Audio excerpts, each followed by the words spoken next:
안녕하세요. 토스 전문가 제이크입니다. 여러분, 작년 이맘때쯤에 제가 시험이 바뀐다고 막 되게 울분을 토하면서 영상을 찍었는데 1년이 채 안 됐습니다. 그런데 시험이 또 바뀌어요. 그래서 이번 영상을 통해서는요, 시험이 어떻게 바뀌고 우리가 어떻게 준비를 해나가야 되는지에 대해서 이야기를 해보도록 하겠습니다.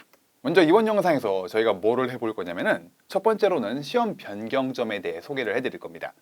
그리고 두 번째로는 10번 문제, 변하는 문제 둘 중에 하나거든요. 10번 문제가 어떻게 변할지에 대해서 얘기를 하고, 다음으로는 11번 문제, 맨 마지막 끝판왕, 얘도 변화가 있어요. 이거에 대해서 얘기 나누고, 마지막으로 학생들이 제일 궁금해할 만한 포인트인 변경 전에 시험을 보는 게 나을까요? 이거에 대해서 이야기를 해보도록 할게요.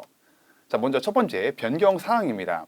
시험은 여러분 6월 4일부터 변경이 돼요. 6월 4일부터. 그리고 10번 질문을 2번 들려주게 됩니다. 기존에는 한 번밖에 안 들려준단 말이에요. 근데 그걸 이제 두 번에 걸쳐서 설명을 해주고요.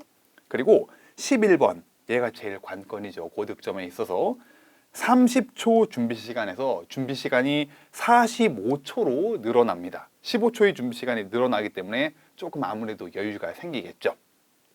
이 두 가지가 시험 내에서의 큰 변경점이고요.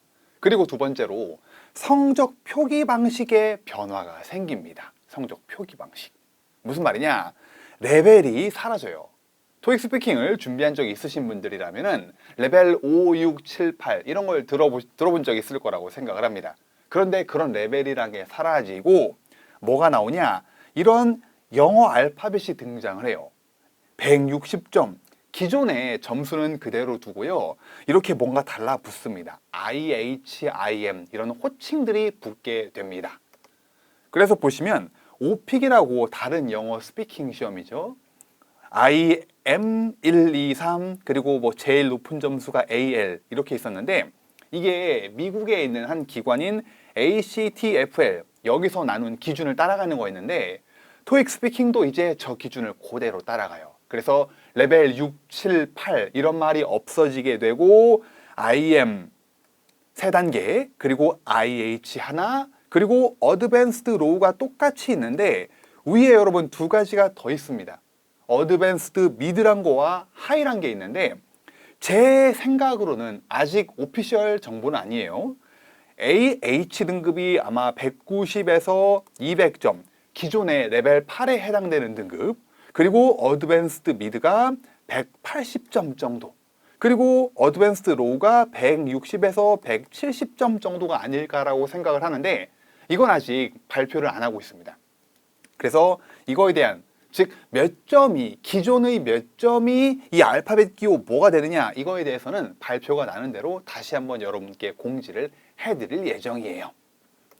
그래서 정리를 해보면 어차피 시험 점수는 그대로 표기가 됩니다. 160, 170, 180 레벨이라는 호칭이 사라지는 것 뿐이니까 어떻게 해야 되지? 내가 몇 점을 맞아야 되지? 이거에 대해서 지금부터 걱정하지 마시고요. 동요하지 마시고 그냥 10점이라도 높아야 좋으니까 여러분은 그냥 하던 대로 계속 준비를 해 나가시면 됩니다. 아시겠죠? 다음으로는 문제들이 변화를 겪는 10번과 11이 어떻게 변하는지에 대해서 알아보도록 할게요. 먼저 10번인데 현재 10번 질문이 문제점이 여러분 뭐라고 생각하시나요? 8, 9, 10 표를 보고 질문에 답하는 그런 유형이죠. 그런데 10번 문제가 혹시 어떤 문제점을 가지고 계신지 여러분 알고 계시나요? 저도 수업을 할 때 옛날부터 이 10번 이게 좀 뭔가 문제가 있다, 좀 형평성에 어긋난다라고 생각했던 포인트들이 있었는데 아니나 다를까 이게 그런 변화를 겪게 되거든요. 제 생각으로는 10번이 어떻게 변할 거냐 질문을 듣고 대답을 해야 되는데 문제가 조금 더 길어질 거라고 생각을 합니다. 문제의 길이가. 근데 되게 많이 길어지진 않고요. 기존보다 한 20% 정도 늘어나지 않을까라고 생각을 해요. 그리고 두 번째, 얘가 중요한데 혼란을 일으키는 confusing word, 그러니까 낚시라고 하죠. 여러분을 좀 낚으려는 그런 키워드들이 많이 등장을 할 거라고 생각을 해요. 제가 한번 예를 들어서 보여드릴게요. 예를 들어서 화면에 표가 있습니다. Teaching Conference라고 있죠.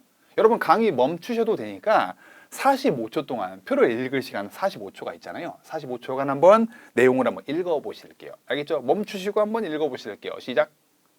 해보셨나요? 볼게요. 지금 10번 문제가 학생들이 어떤 식으로 준비를 해 나가냐면은 표를 쭉 읽어보면서 공통적으로 등장하는 단어들을 미리 찾아 놓습니다. 사람들이. 바이스 프레지던트가 여기 있고 여기도 있네. 얘 물어볼 수 있겠고 앨리스 캐머런 얘도 있네. 이렇게 표마다 겹치는 단어가 2개씩 등장한단 말이에요. 그리고 듣기 실력은 부족하지만 어차피 바이스 프레지던트나 앨리스 캐머런 둘 중에 하나가 무조건 언급이 되겠지 뭐. 그 단어를 기다리고 있습니다.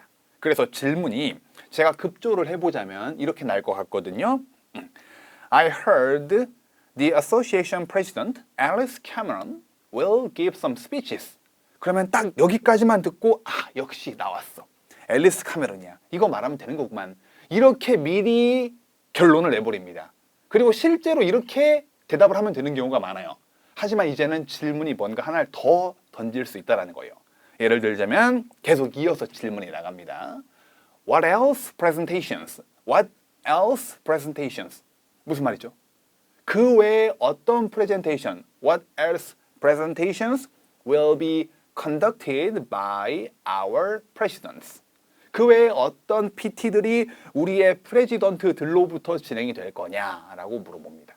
그러면 바이스 프레지던트에 대해서 이야기를 해나가면 된단 말이죠.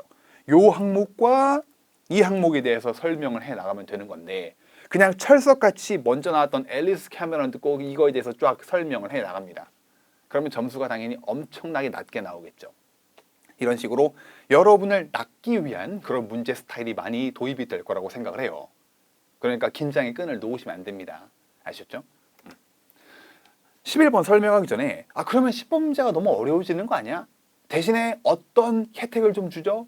문제를 몇 번 들려준다? 2번.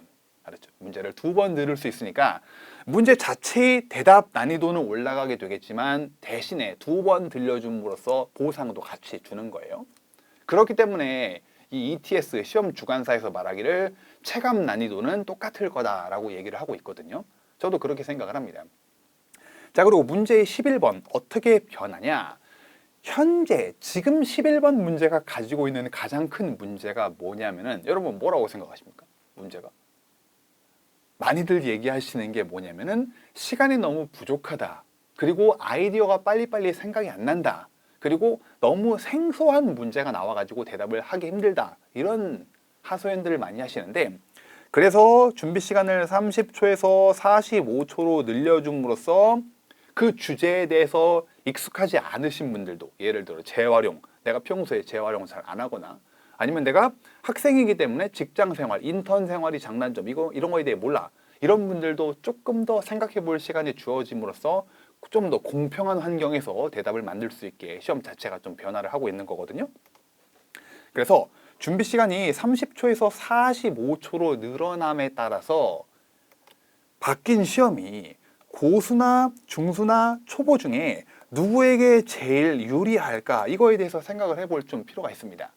먼저 고수 같은 경우에는 여러분 준비 시간이 30초나 45초나 그렇게 크게 뭔가가 혜택처럼 느껴지지 않을 거예요. 좀 과장을 해보자면 뭐 이렇게 15초나 늘려주고 그래 집에 빨리 가고 싶은데 그냥 빨리 하고 집에 가버리지 뭐 이렇게 생각할 분도 있을 거란 말이죠. 실력이 되게 높은 분들이라면.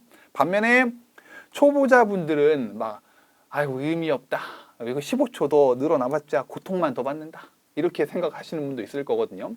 어차피 초보자분들 레벨 4, 5 이런 분들은 이 11번 문제 1번 동안 대답을 거의 못 하세요. 거의 한두 문장 말하다 끝난단 말이죠. 그러다 보니까 중간 정도 낑긴 레벨들 점수로 써보자면 한 130에서 140점 정도 되는 분들이 아무래도 준비 시간이 늘어남에 따라서 반사적 이익을 많이 볼 거라고 생각을 합니다. 초보나 고수 물론 다 같이 도움이 되겠죠. 시간을 더 준다라는 거는 그만큼 많이 좀 생각을 해볼 여지가 있다는 거니까 다 도움이 되겠지만 6월 4일부터 시험이 바뀜으로써 이 중수 레벨에 해당되는 분들이 가장 큰 혜택을 받을 거라고 생각을 해요. 그래서 시험이 절대평가니까 중간 레벨의 수험자에게 더 유리할 수 있다. 이렇게 정리를 해볼 수가 있죠. 그래서 많이 물어볼 질문들, 가장 많이 궁금해할 만한 포인트. 저는 지금 보는 게 좋을까요? 아니면은 6월 4일 이후에 보는 게 좋을까요? 간단하게 정리를 해드릴게요. 일단 걱정할 필요가 없습니다. 시험이 2015년도부터 3, 4번에 걸쳐서 변화를 겪고 왔는데 이번 변화가 제일 별거 아니에요. 진짜. 공부 방식을 바꿀 필요도 없고요. 새로운 유형을 익혀야 될 필요도 없고요. 학습하고 있는 지금 여러분이 갖고 계신 그 교재를 버리고 다른 교재를 구매할 필요도 없습니다. 왜? 시험 내용 자체가 변하는 게 아니거든요. 오히려 여러분에게 조금 더 여유로운 환경에서 시험을 볼 수 있게 문제를 2번 들려주고 시간을 더 주는 거니까요. 알겠죠? 그래서 그러면 시험 책이 언젠가 개정이 될 것 같은데 그 책을 사야 되나요? 그럴 필요까지는 없습니다, 여러분. 아시겠죠? 그런데 걱정할 필요가 없지만 내가 만약에 중간 정도 130, 140점 정도고 여기서 정체기가 왔어. 슬럼프가 왔어요. 점수가 안 올라. 이런 분들에 한해서는 조금 기다렸다가 6월 4일 이후에 심기일전 해가지고 다시 준비해보면은 조금 더 이득을 볼 수 있다는 겁니다. 그런데 초보자분들이나 공부를 쭉 해오신 초보자분들이나 어느 정도 실력이 있으신 분들은 바뀌기 전에 보나 후에 보나 별로 차이가 없을 겁니다. 그래서 전체적으로 보자면은 굳이 시험이 바뀔 때까지 기다려야 될 필요는 없지만 성적이 130, 140 여기서 잘 안 올라 103, 104, 150 이런 분들이라면 잠시 쉬었다가 변경된 이후에 공부하는 것도 좋은 전략 중에 하나가 될 수 있다. 하지만 그게 굉장히 크게 예를 들어 막 20점씩 오르거나 10점, 20점에 막 팍팍 오르거나 그러지까지는 않을 거다라는 겁니다. 아시겠죠? 이렇게 시험이 변경점에 대해서 얘기를 해봤는데 아까 말씀드린 것처럼 되게 마이너한 변화들입니다. 그러니까 어떡하지? 동요하지 마시고요. 해왔던 것처럼 쭉 열심히 해나가시면 분명히 좋은 결과가 있을 겁니다. 저는 그러면 조만간 시험 내용에 대해서 업데이트가 되면 다른 영상으로 다시 한번 인사드리도록 하겠습니다.